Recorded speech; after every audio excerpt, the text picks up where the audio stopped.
Hi guys, today I'm going to tell you more about my story and my wife's story, but we'll get to that right after this. The beginning of a new year is when many people start thinking about their goals, and I'm no exception. The Goal Process 101 ebook has helped me clarify the best and most achievable goals for me, plus helped me set a plan in place to accomplish them. I mean, this podcast is just one of the results of using the Goal Process 101 ebook. Check it out at christiannerdsunite.com/goals. It helped me. I'm sure it can help you too. Now, back to the show.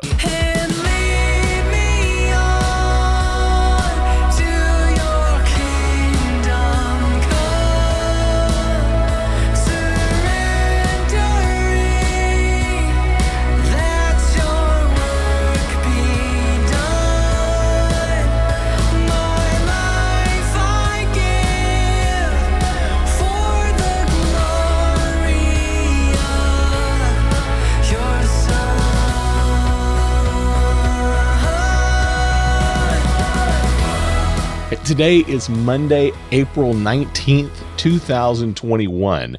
It's pretty late in the evening, and I wanted to take a few minutes because this is kind of a special day for me. So I wanted to take a few minutes and kind of tell you a little bit more about my story and my wife's story and kind of how I got to where I am right now.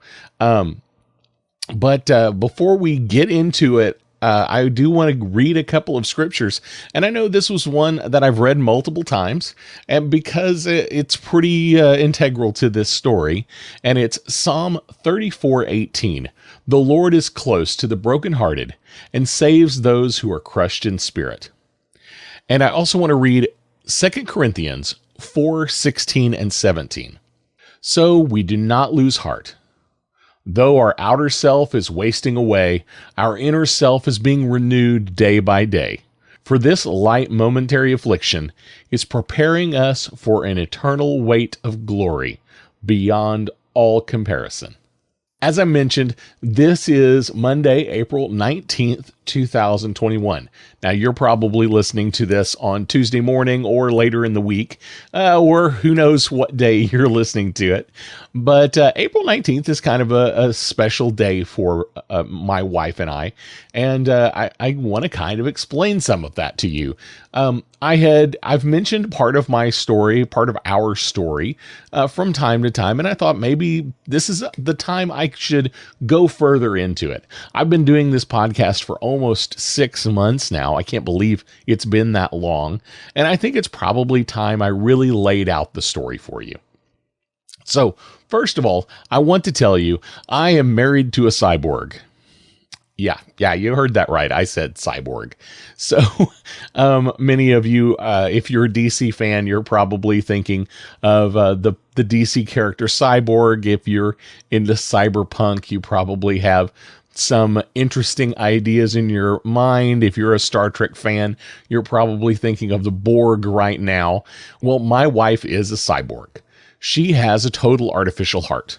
And what that means is she no longer has a fleshy heart at all, and she has a pump that's physically implanted in her chest, and she has an external air compressor that actually runs the total artificial heart. It's a pretty amazing process, and it's runs off electricity. We plug her into the wall, quite literally, all day long, and she can run on batteries. We even have an outlet adapter for plugging her in the car.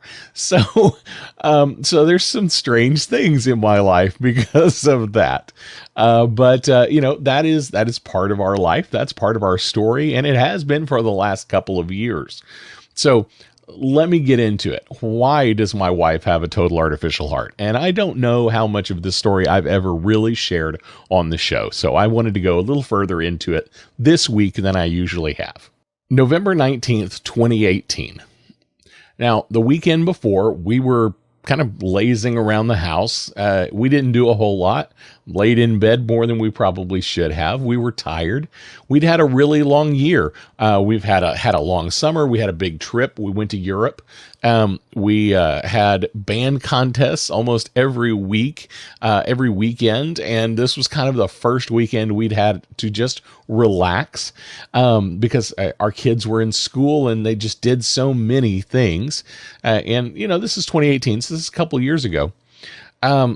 But that Monday morning, she goes to work, November 19th, and that's just one day before her birthday, by the way.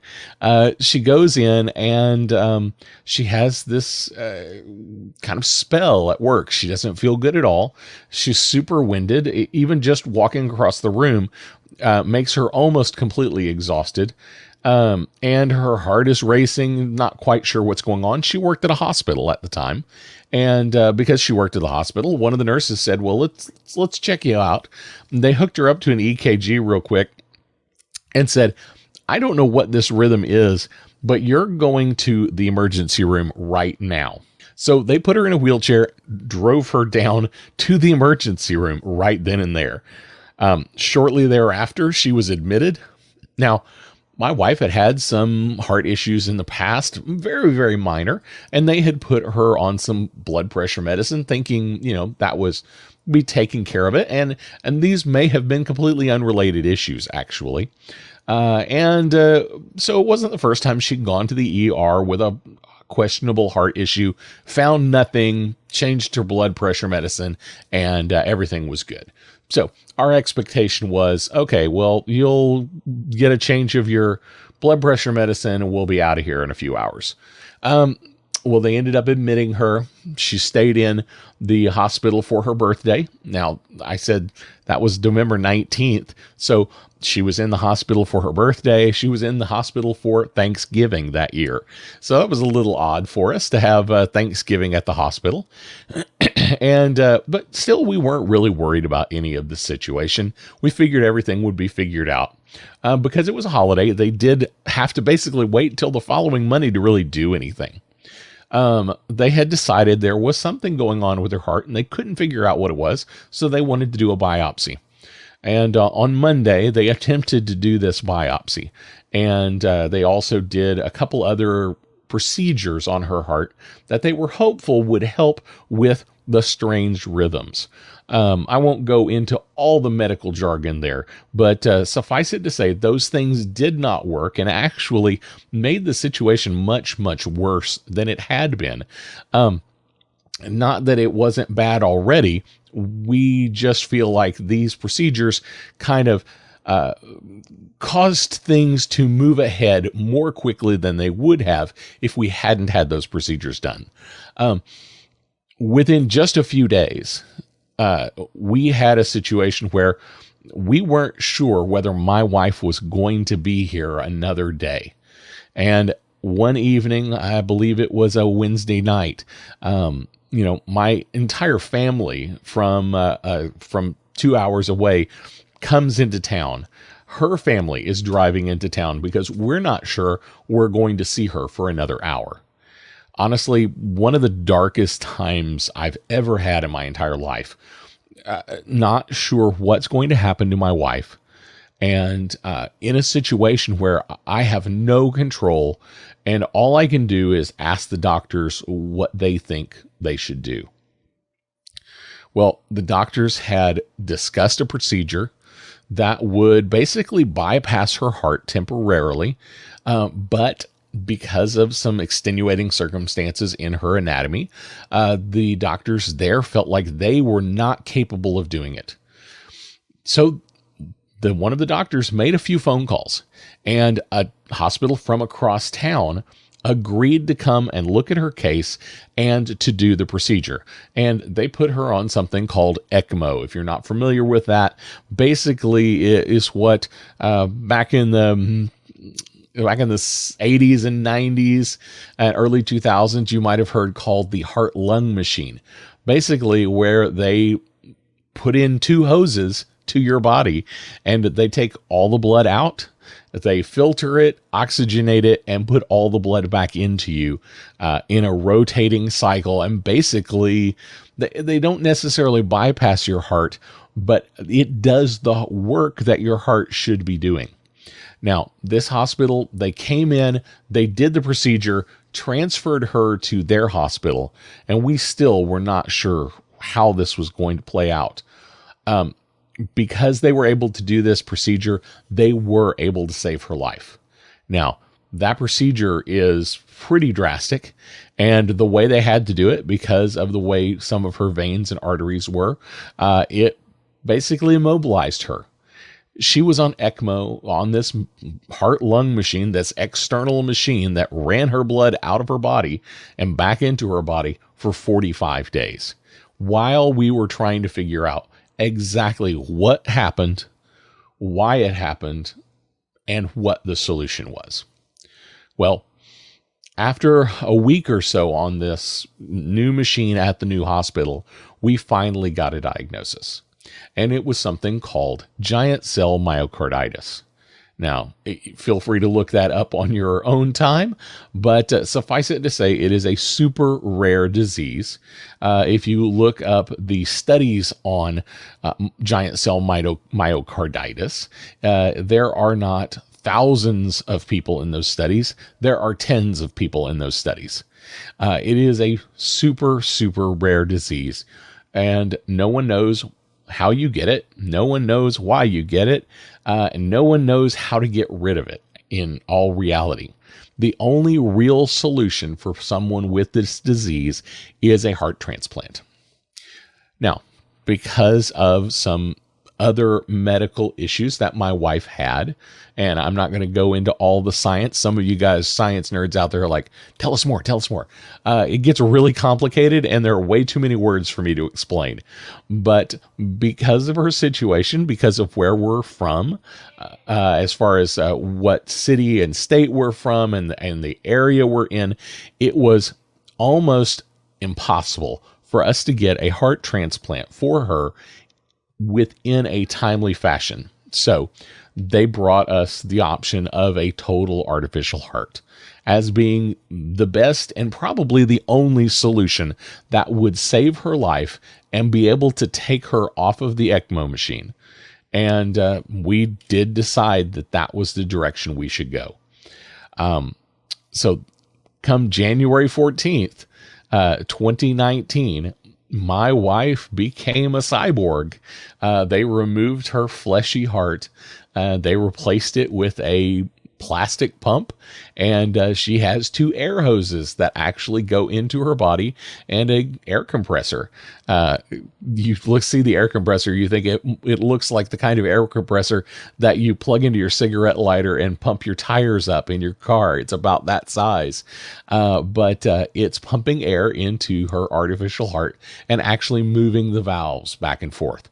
And it is literally pumping the blood, the lifeblood, through her body. A miracle of modern science. And I thank God that I live in this day and age when that's possible. If this had been 20 years ago, my wife probably would have passed away that day, barring a miracle from God. In today's age, we were able to save her in a very, very unique and special way. And it had a lot to do with the hospital we happened to be at. Now, fast forward. When you have a surgery this extensive, you stay in the hospital for a long time, and you recover for a long time, and you go through some rehabilitation for a long time. My wife in total was in the hospital for 5 months. So I said April 19th was an important day for me. April 19th, 2019. So 2 years ago today, I brought my precious bride home for the first time in 5 months. It's crazy to think that she was in the hospital for 5 months, but that's what happened. So, the idea of the total artificial heart was simply to get us through until we could get a transplant. Because of some of her medical situations, they weren't sure we were going to be able to do a transplant here in Oklahoma. And that was something that we were cautious about. But when you've had that kind of surgery, they don't want to turn right around and do a transplant. And almost no hospital would have been willing to take her at that moment. So she needed to wait and do some recovery. So we waited. And about the time we were thinking, it's probably time. It's been almost a year, March 2020, no big deal. February 2020, I think it's time we talk to them about, starting the process for getting a transplant. Well, as you know, March 2020 rolled around and COVID showed up. COVID delayed our process for another year, basically. So she's been on her total artificial heart now for 2 years, over 2 years. And one of those years is basically because COVID shut everything down. No one was going to consider her for a transplant. No one was going to consider moving her to another state to look at this transplant. It was just the perfect storm of, wait till you've recovered. Oh, wait, you have to wait because, the world is burning down because of COVID. So that's where we were. Fast forward to about a month ago. The doctors come to us and say, we want to start the process again. We want to get all of your labs together. And I mentioned this on the show last week, and this is part of the reason I wanted to talk about it this week. I mentioned it just in brief, but several people reached out to me and made comments about, my wife, that they're praying for us. And I thought, this is an opportunity for me to share with you guys the whole story. And what we have been through over the last 2.5 years. So the doctors came to us and said, we're ready. Let's get all the paperwork together. Let's get all new labs, and let's send that information out to multiple hospitals around the country. And right now we're looking at 4 major transplant centers in the U.S., and we're still doing labs. We've got actually more labs again tomorrow. When I wake up early in the morning, we're going to head to the hospital and get a bunch of tests done.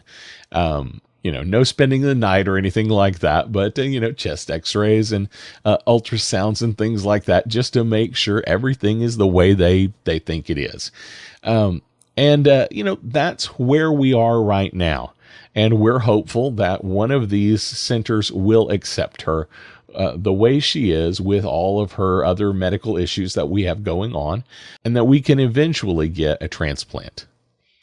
Now, some of you are listening going, that is an amazing story. And how do you tell that story without just bursting into tears? And I'm here to tell you, I'm not sure. It is my story. It is our story. It's my wife's story. There's not anything I can do to change it. It is what it is, and it is what we are living. And I will continue to live it day by day. Now, when you hear a story like this, and I'm sure you've heard other stories, you've had friends that have had tragic situations where they were in the middle of questioning whether they were going to lose a spouse, lose a child, or they went through the actual loss. And you think to yourself, what do you do for people when they're hurting? And that's what I want to share with you today. What can you do for people around you who are hurting? Well, here's a couple things I'm going to tell you not to do. I hear this a lot. A lot of Christians will say this, and it's one of those Christianese sayings that just isn't accurate. And it goes, God does not give us more than we can handle. It's said with good intentions, but it's pretty much a misinterpretation of 1 Corinthians 10:13. No temptation has overtaken you except what is common to man, and God is faithful. He will not let you be tempted beyond what you can bear. But when you are tempted, he will also provide a way out so that you can endure it. That is not the same as saying God does not give us more than we can handle. This very, very specifically is talking about temptation. This very specifically is talking about God giving us a way out of temptation if we will take it. Now, the other reason that this quote of God doesn't give us more than we can handle isn't accurate is that in 2 Corinthians 1, 8 through 11, Paul specifically says this about him and Timothy. We do not want you to be uninformed, brothers and sisters, about the troubles we experienced in the province of Asia. We were under great pressure far beyond our ability to endure, so that we despaired of life itself. Okay, I'm going to stop for a second. Right there, Paul very clearly says, we couldn't handle this on our own. Okay, verse 9.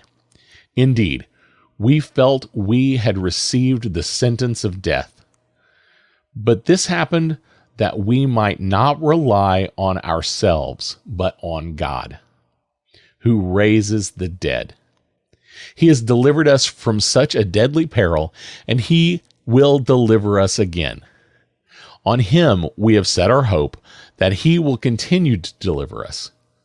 As you help us by your prayers, then many will give thanks on our behalf for the gracious favor granted us in answer to the prayers of the many. So Paul is very clear. We were in a situation we could not handle on our own.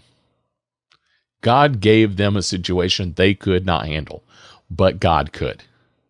So, just a reminder, don't say God won't give you more than you can handle. That's just not accurate. God won't give you more than God can't handle. And God will provide a way. Now, let's go on. I also recommend, don't say that you understand. I hear that a lot. Oh, I totally understand. No, you don't. Whatever the situation is, you don't understand. You haven't lived their life, experienced the things they have experienced. You don't understand what they're going through. You may have some idea. You may have experienced something similar, but you don't understand what they are going through. Another one that I recommend not saying is that God has a plan for all of this. Simply because it doesn't help. The problem is the wording and the timing of this is just off. It can oftentimes do more harm than good. I hear people in this situation say words like, well, if this is God's plan, then I don't want to have anything to do with it. And that is not a good way to help support someone, because now you're in a confrontational situation with someone who is already hurting. Let me be clear. Just because God knows what will happen does not mean he wanted it to. What do I mean by that? Sometimes it comes down to our own personal mistakes. If I fail in sin, and that is what I'm grieving over, that can't be God's purpose or God's plan, because I screwed it up. That's just the way it works. And sometimes it comes down to our personal mistakes like that. But eventually it all comes down to the fall of man in the garden. God's original plan was perfect, and sin came into the world, and the plan changed. I don't have another way to explain that. Does God have a perfect plan with Christ coming and giving his life? Absolutely.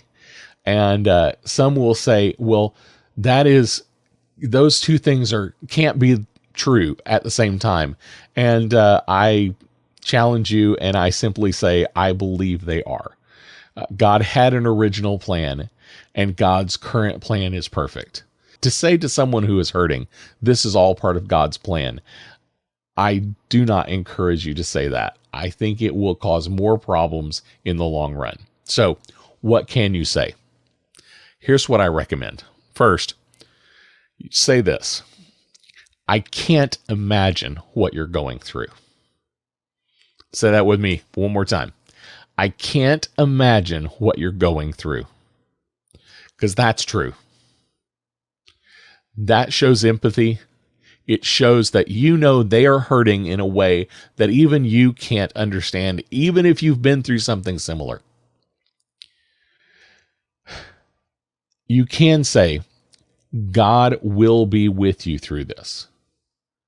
And I bring that back to Psalm 34:18 that I read earlier.